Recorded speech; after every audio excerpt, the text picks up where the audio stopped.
Okay, whenever I start out these episodes, I start them out the same way every time. I just say, hello, world, and then everybody gets angry at me. So I'm going to try and just... Look who's already angry. This is... What are you doing? Dang it! I just can't. I can't do it. I can't please everybody. No. I can't do it.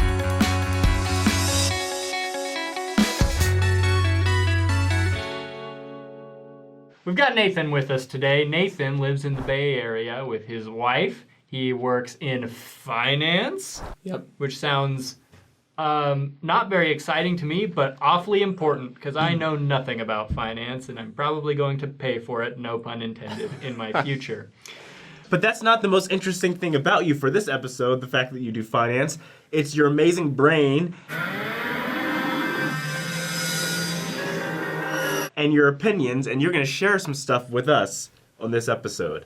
Yeah, I mean, what I have to share is definitely my opinion. It's I feel like it's gospel-based, but it's just a different perspective on some issues that have gone around in people's minds, and I think it would add a lot of value.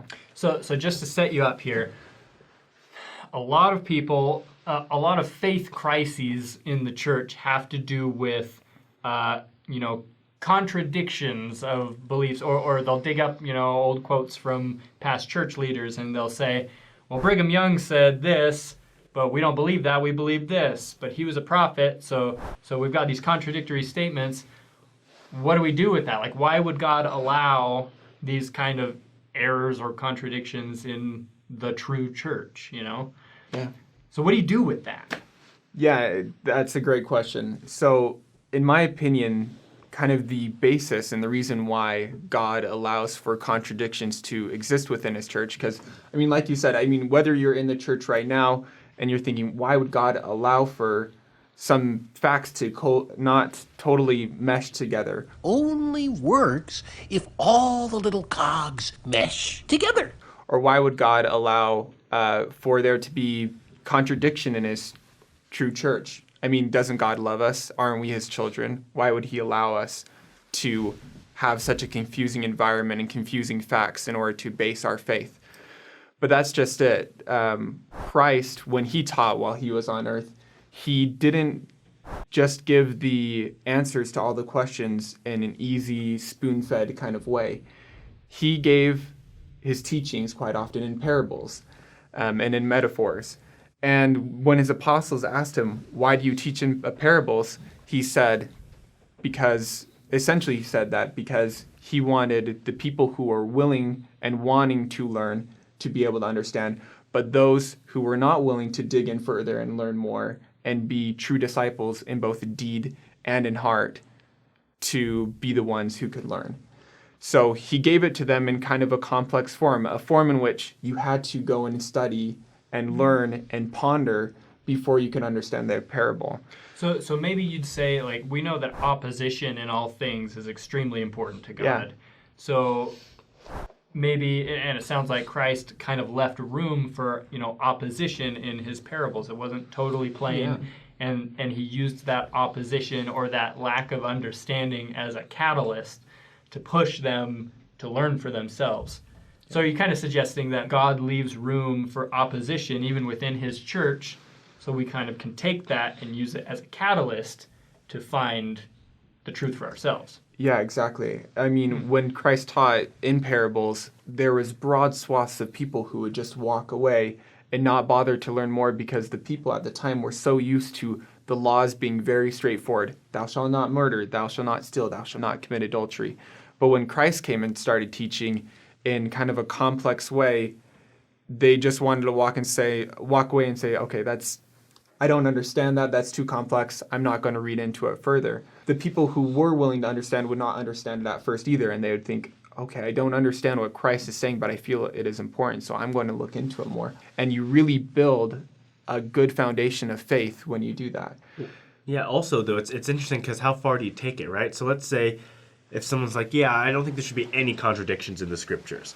I don't think there should be anything inaccurate in the scriptures. There should be no really any opinion in the scriptures that isn't completely true. So the prophets need to be completely right. All the scriptures need to be perfect. You know what? All the church leaders need to be perfect. You know, the whole church needs to be Well, pardon me, Mr. Perfect!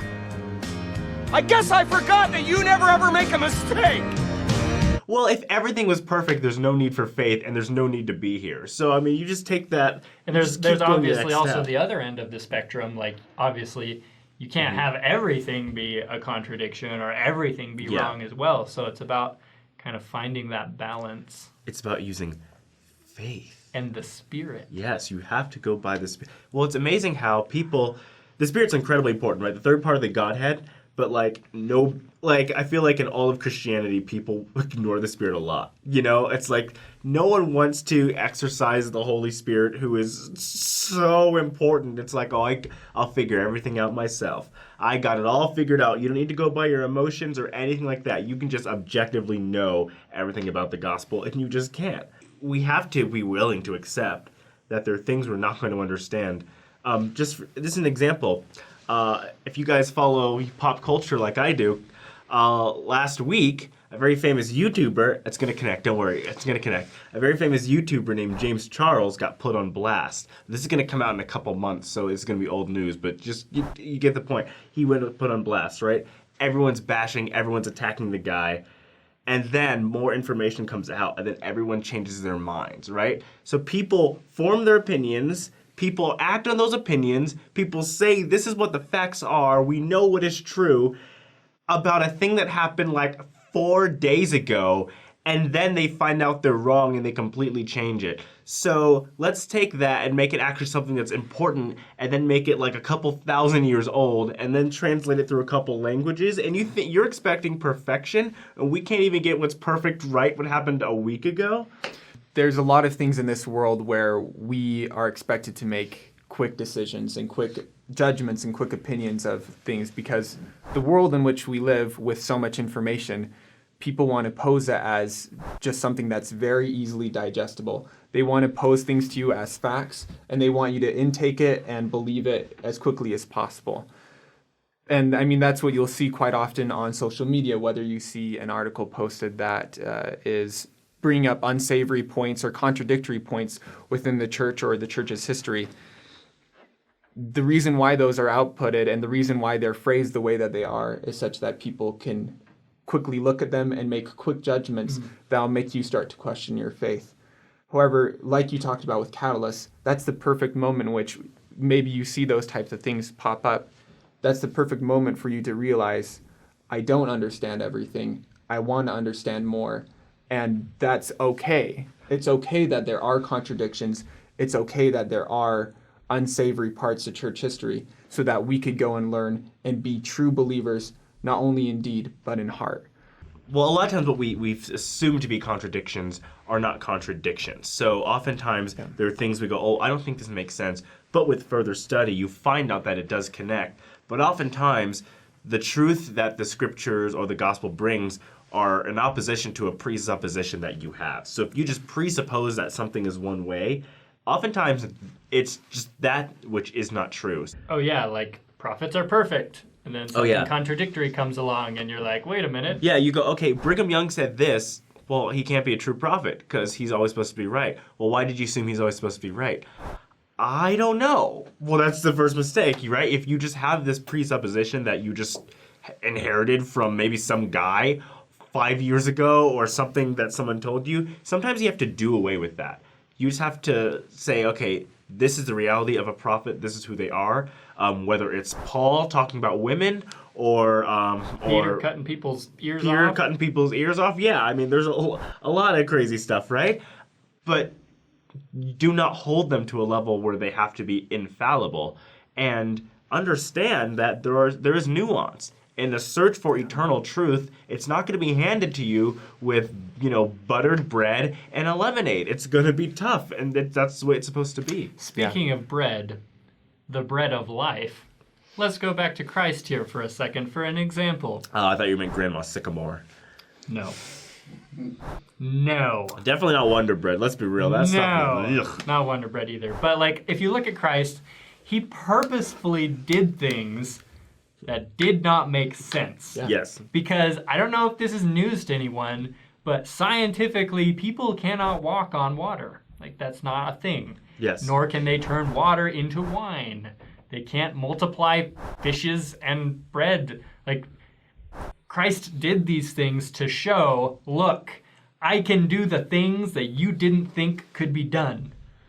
And that's okay. Like, we don't have to, that's what, he did those things on purpose. If those things actually happened, if those things were on purpose, then the purpose of those things is to help us have faith in, things that maybe science can't always prove for us. I think a great example is the way the Book of Mormon was translated, or even with Aaron and his staff, a stick, right? You got Joseph with rocks, you got Aaron with a stick. None of it makes any sense, and God's like, that's the point. I'm gonna use rocks and a stick to do something amazing. There are those people that follow Christ around because he's given them bread and fish, but at some point you have to draw a line in the sand and figure out why you're there. I mean, many of the people who were following around just for bread and fish were the people who were yelling, "Crucify him" at the end. Mm-hmm. It's the people, God really wants to find the true believers who will be willing to act upon the word despite the contradictions. On my mission, I remember a time where I went on a mission in Taiwan, and we had found an individual who was previously a member of the church in the United States, had moved over there and said that there was just so many contradictions in the church that he couldn't believe it anymore, or facts about the church in the church's history that he didn't before know, but didn't take the time to fully understand. And he posed those things to me, and at first I didn't know either. I didn't have the answers. But what that caused me to do is it acted as a catalyst for me to go, I need to look into these things a little bit more and understand with the basis of faith, with me having faith that the Book of Mormon is the Word of God because I felt the Spirit testify of it. With that basis of faith, going and studying and learning more, and I got the answers later in religion classes and in my own personal study, and it built a greater level of faith.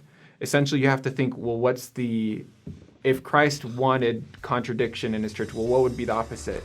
That would be him spoon-feeding every one of us the information that we would want and need in order to believe in him. And if that was the case, you'd get essentially a bunch of half-assed Mormons. Yeah. Well, Nathan, thank you for coming on this show. We really appreciate your insights. Comment below, give us your thoughts about this. If you want some entrepreneurial advice, follow me on LinkedIn, Nathan Ricks. There we go. All right, like, comment, subscribe. Bye.